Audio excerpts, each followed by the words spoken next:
let's talk about fat.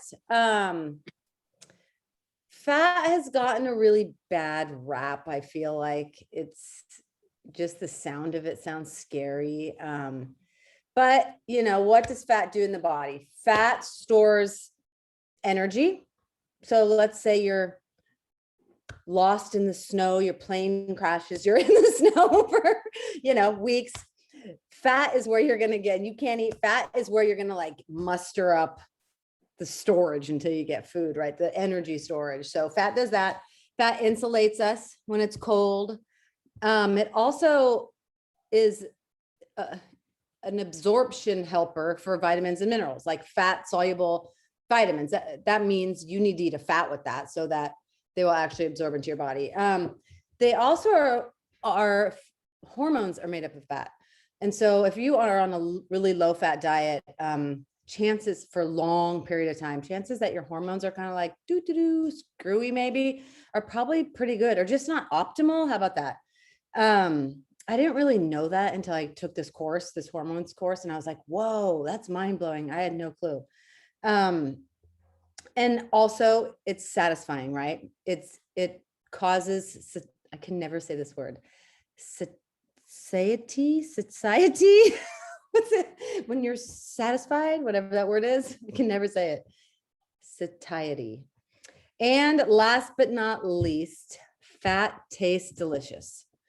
And so there's a lot of really good things fat does. I feel like, all this low fat craze that used to happen has gotten people like this kind of fat phobia. And when we hear the word fat, I kind of think like, I'm going to get fat if I eat fat.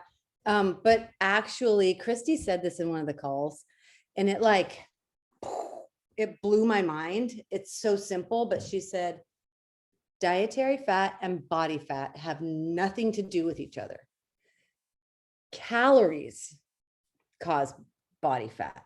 And I was just like, whoa, that just blew my mind. I mean, it's right there. It's kind of like, if you think about it, like makes sense. But so I thought we could talk about fat tonight. Any kind of questions you guys have? Like, are you scared of certain fats? You don't know how to use certain fats. You need more variety of fats. Whatever it may be, let's talk fat. So all fats aren't created equal. You know how we have the carbs from the ground and then the other carbs. Mm-hmm. I'm assuming we have, I know we have good fat and bad fat, but I guess I don't know what makes one fat good and the other one bad. Like, is cheese a bad fat? Cheese? Okay, so I don't know the exact molecular structure of like all the good and bad fats, but there are certain fats that are worse than others. Like if you're doing like a food from the ground, I kind of consider cheese a food from the ground. I mean, yes, it's processed, especially if it's quality cheese, like from a dairy or a cheese factory that's like local. I don't consider cheese an unhealthy fat. Same with like meat fat. I don't consider that an unhealthy fat. It's like everything in moderation, right? I consider like, how come I can't think of the word? What's the really bad fat that's like in ho-hos and stuff? Saturated hydrogenated fat? Hydrogenated fat. You'll see hydrogenated fat in a lot of processed food.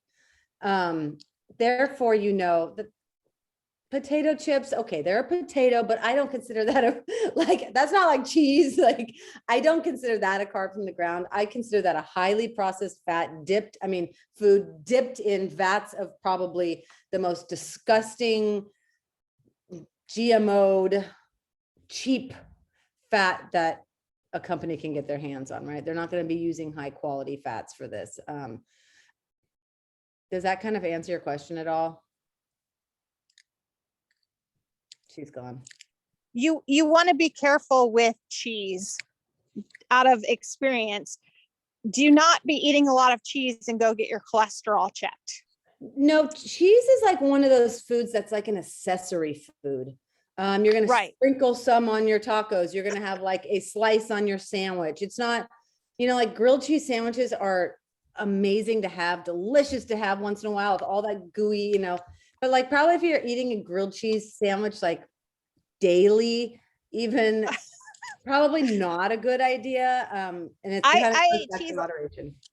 I ate cheese a lot, and that's how I know from experience that I was eating too much cheese. Mhm. It's kind of like the peanut butter. I went through a period of time where I craved cheese, and I think it's the fat, because I still crave peanut butter, but now I eat peanut butter by the serving instead of by the spoonful. So, and I'm only allowing myself one serving a day. Exactly.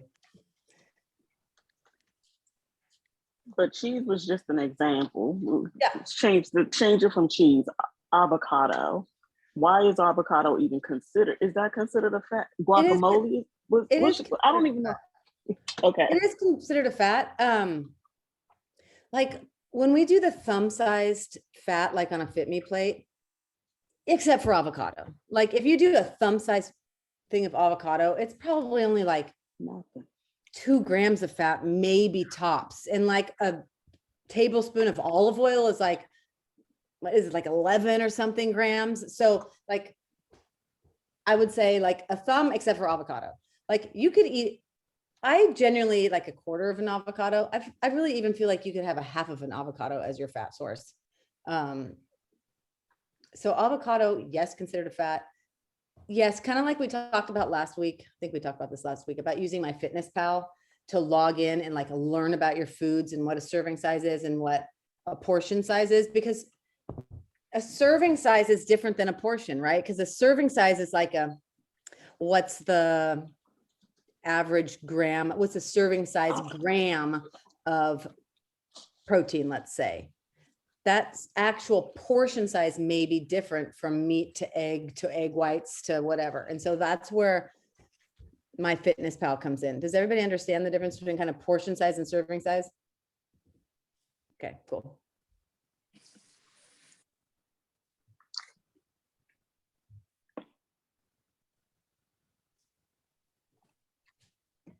And I think even the comparison, like Natika asking about the cheese and then the avocado, just the difference between like avocado is in its natural state. Mm-hmm. And even though because the cheese is processed, like you said, by quality cheese, then you get into the portion, how much you eat at once, where you can eat a half of avocado, but you can't eat 4 slices of cheese. No, a portion of cheese is like and be successful. Like 1 ounce, and that looks like, if it's in a square of cheese. Have you ever seen like a square of cheese? It's small. It's small for 1 ounce. Those pre-sliced cheese. Fat is overall, I would call an accessory food, just because fat has 9 calories per gram and protein and carbs have 4 calories per gram. So obviously you're going to have more of the carbs and the protein than the fat. The fat portion is going to be smaller. So in general, fat is an accessory food. So you like how I'm raising my hand? I know. I believe Coach Tara posted on the Fitme Facebook page. She was talking about macros, but it also kind of helps when we're trying to decide. I mean, if you think of an avocado, some people might be like, oh, well, isn't that a vegetable? Or, oh, well, it has a seed. Isn't it a fruit? Why is it considered a fat? And so when she was breaking down the explanation in macros, she was saying that an easy way to think about it is, well, it's not necessarily easy. You need to kind of have an idea of the macros. Whatever the food is biggest in, like whatever it has most of. So an avocado, the fat amount in comparison to the carbohydrates, in comparison to the protein, it's going to have the most fat. Yeah. Therefore, that's why that food is considered a fat. Yes. Anyway, don't listen to me. I don't even know if that made sense, but do listen to that little video that Coach Tara did, because I already knew about macros, but the way she explained it was like, that's so easy and spot on. Yeah, it is true. And that kind of like, I'm not going to say everything has a little bit of each macro in it, but a lot of things do. Like maybe a teaspoon of olive oil is probably like 100% fat, like maybe no protein and carb. I'm not sure. But kind of like what Linda's saying is if you're ever not sure, because people oftentimes think use nuts as a protein source. But if you look at how much protein, how much carb, how much fat, the majority of it is fat, and therefore it's considered a fat. And therefore considered an accessory food, right? A sprinkle versus that's your meal. And I didn't know that about nuts. Yeah. And I think that's why sometimes people tend to go overboard on fat. Guess why? Because fat makes food taste amazing, right? I mean, I think it does. I used to never, ever, ever cook my vegetables with a fat because I had fat phobia. And now that I've started to, I'm like, oh my God, these are so good. Fat tastes good.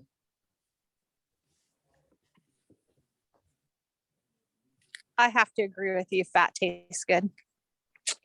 Mm-hmm.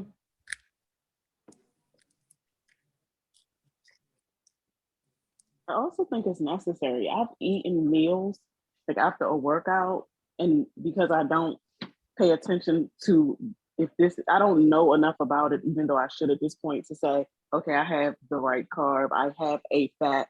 I thought I had fat on this plate. And when I talked about it in my Marco Polo group, they were like, you didn't have a fat on your plate. But I finished a full plate and I was still very hungry. Mm-hmm. And I had just worked out, and they were like, that's because you didn't have any fat on your plate. I had no idea that that even played a role in helping you feel satisfied or satiated, I think is the word. Mm-hmm. Satiated. Thank you. I don't know why I can't ever say that. That is very true. And sometimes a meal that I tend to skip a fat on, I don't know why, not on purpose, is breakfast. And the minute I get done eating it, I'm like, I need something else. And it's like, yeah, you need a fat, ding dong. And so I forget to also, but I do notice that I feel the same way, Natika, like, I'm just not satisfied. I need something else. Somebody once told me that when you have a sugar craving, eat some fat. I was like, oh, I never thought of that, because the sugar craving, I could sit and binge out everything in the pantry, right? But if you just eat like a portion size of nuts, something to try. I have a question. Okay. So regarding that, usually for me, I'll just speak for myself. When I do have sugar, it makes me crave more sugar. Mm-hmm. But I don't think that's true for fat. Correct me if I'm wrong. If I have fat, I don't think it's going to make me crave more fat. No, I don't think so either. It's more going to satisfy you than that. And that's why I think I think it's Coach Amy that told me that. I think that's why whoever she heard it from said it. It does work. I've tried it. It does work. It's just being mindful in the moment and being like, oh, there's the Girl Scout cookies or the nuts. Like, being mindful. I'm going to have to try that, because I don't know if that would be true for me. I'll try it and let you know. Test it out. Yeah. But I'm curious, what would you go for as your fat?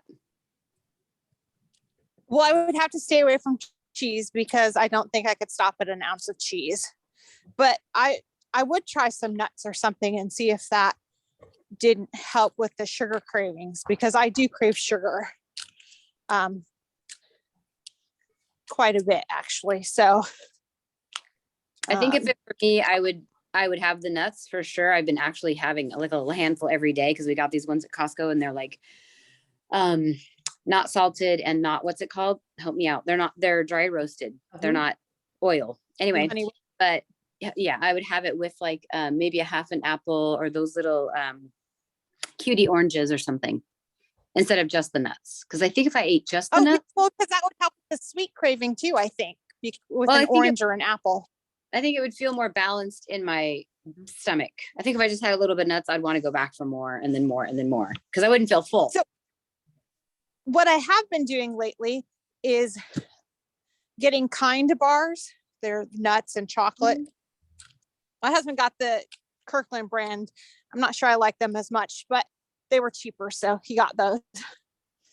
But I put peanut butter on them, 1 serving of peanut butter on them. And that has really helped with the sugar cravings to get rid of that when I'm craving sugar.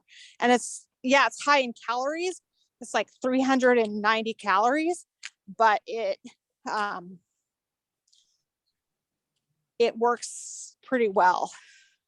You can, if you're on a sugar binge, you can go over 390 calories pretty fast. So if that's like the lesser of 2 evils, you know what I mean?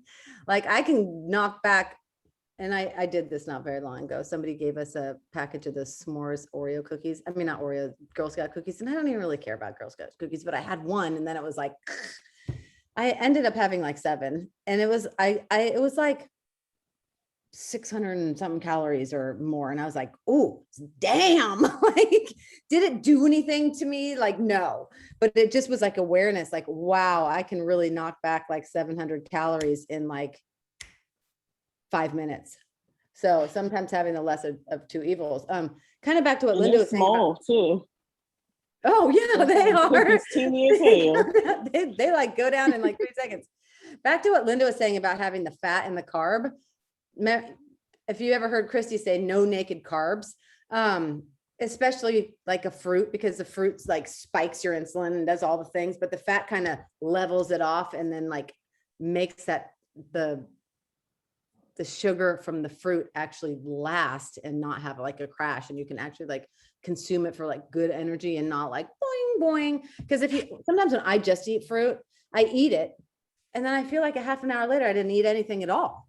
It just kind of goes through me. And so that's kind of what a fat and a fruit is good together.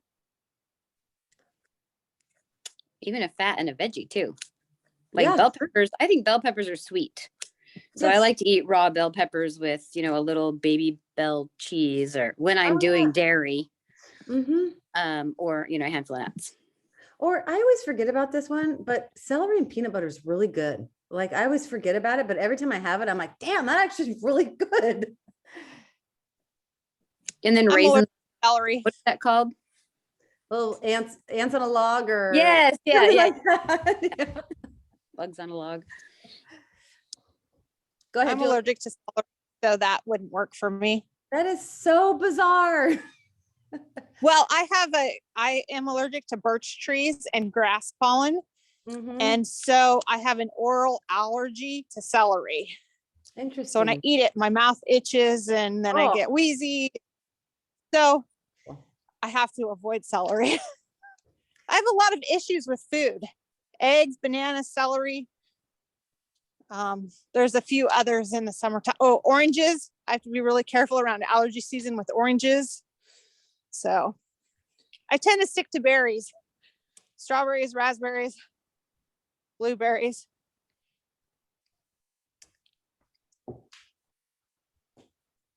Which are all better sugar wise. So yeah, they are. I guess that's a win for me.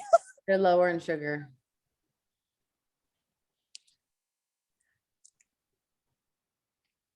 Is anybody afraid of fat?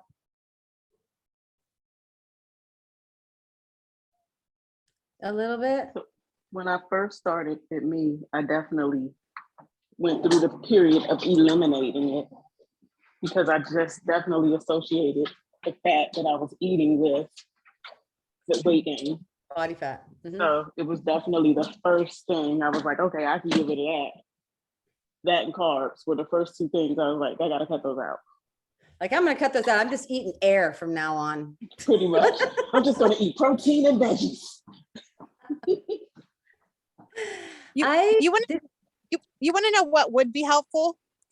Is a list of what's considered a healthy fat. Do you have the Fitme Pantry Essentials? There's a lot of like healthy fats on that list. Yeah, I do. But I think a more comprehensive list would be helpful to a lot of people.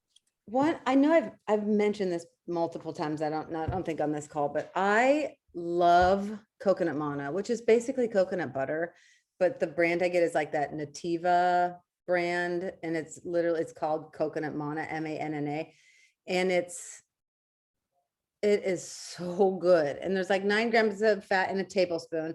And what I'll do like at night, I'm not eating sugar right now. I'm kind of on a no gluten, no sugar inflammation check.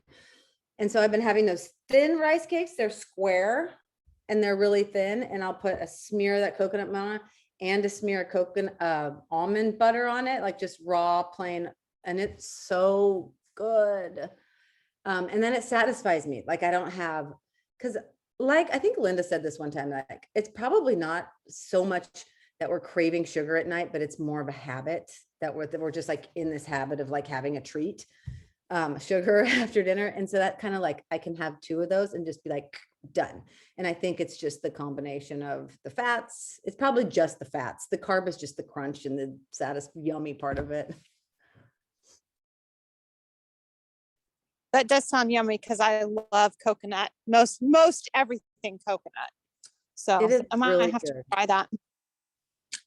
When my husband and I got married, I used to eat chocolate every single day and drink soda every single day. And once we got married, he doesn't drink soda, so the soda went pretty easily. And the chocolate we put in our closet, and now he doles it out to me. And because it's out of sight, out of mind, that has been really helpful to have him bring me a piece as opposed to me going to get a piece. Now I have gone to get pieces, I will admit, but for the most part, he just brings me 1 or 2 pieces. So I keep and we only eat dark chocolate now. So it keeps my calories in that, as far as chocolate goes, low. Yeah. And dark chocolate, for some reason, I can't eat as much. I just can't eat as much of it. I just can't.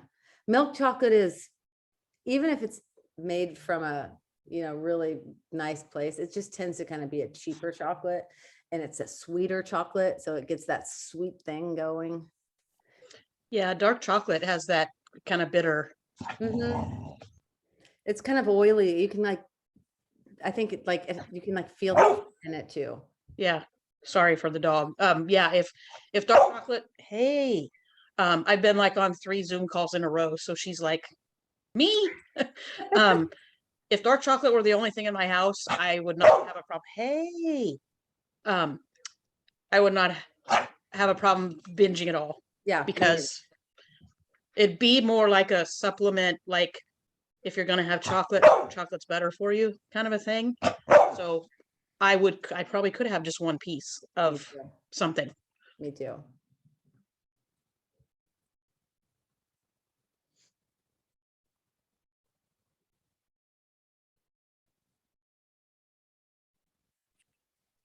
I may have already mentioned this, but on the topic of the dark chocolate at Costco, they have these things called Jojo Bars. I know it sounds like a Jojo is like a potato wedge, but that's not what it is.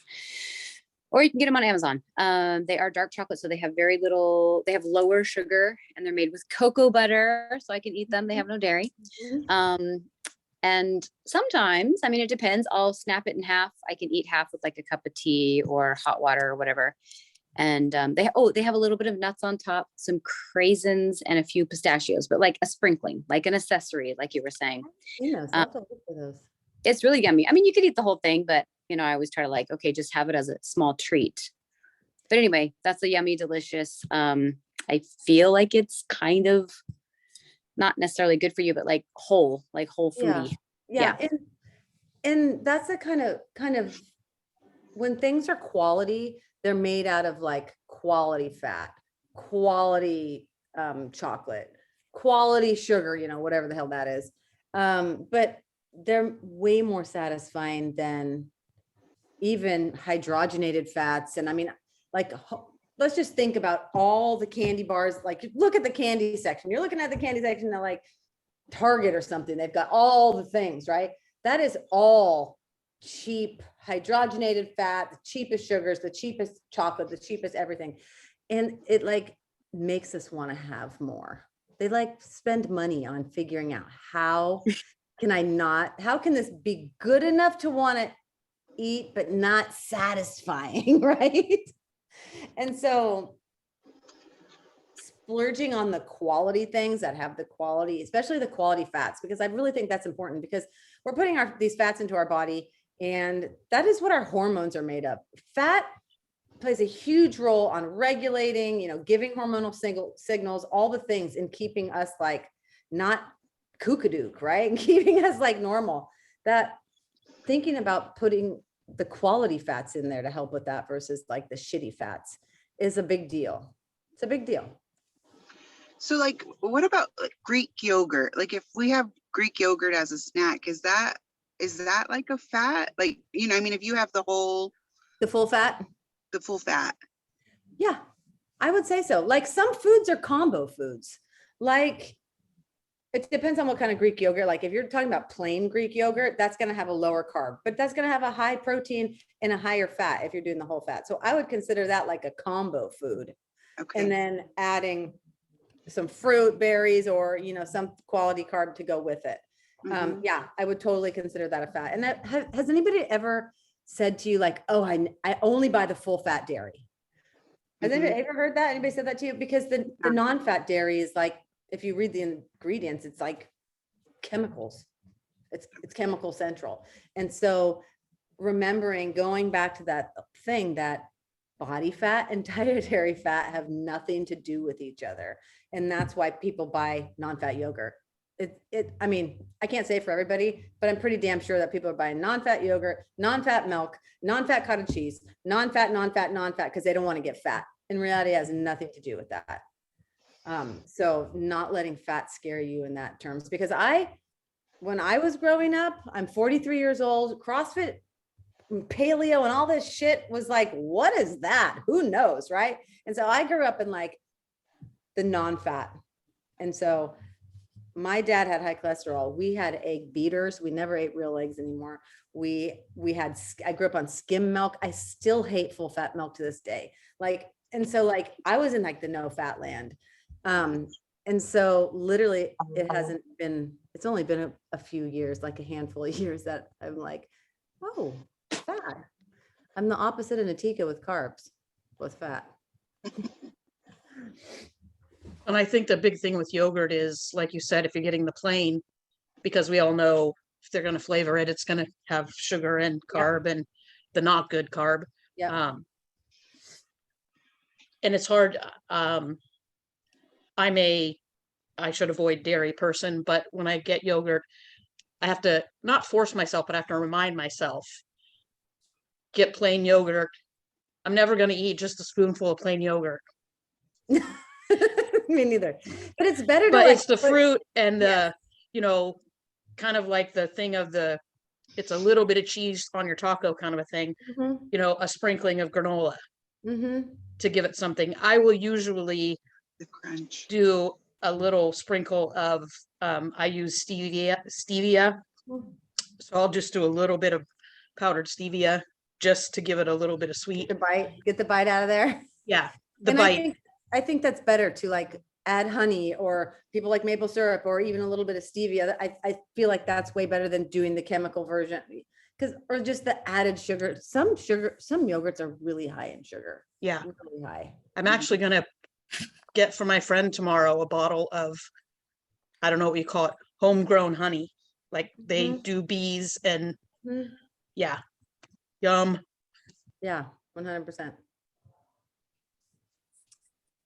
Anybody else before we hang out? I do the full fat yogurt, milk, everything. And my husband does fat-free milk. So he won't switch to whole milk. So we buy both. Once you do skim milk, whole milk tastes disgusting. It really For me, does. it's because it's so thick. It's like creamy. Yeah, like, what is the roof of my mouth? Like, ugh. I like creamy though. I don't like skim milk. It's like water to me. So do you have an allergy to dairy? I've gotten down to 2%. But I went back to whole milk. I just rather have whole milk, and I don't drink a lot of it. So and I think it works, but I do whole milk yogurt and cottage cheese. And I've actually I really like it. I've mixed a serving of cottage cheese with a serving of yogurt, plain Greek yogurt. And then I add the fruit to it and mix it up. And it's been really good. Good. Cool. And it's a good protein source because you get all the protein from the cottage cheese and the yogurt. I had to come inside. My phone was dying. Okay, ladies. Thank you. And if anybody has anything they want to talk about next week, you can let me know now, or you can message me or whatever, or put it in the Facebook group, tag me, whatever.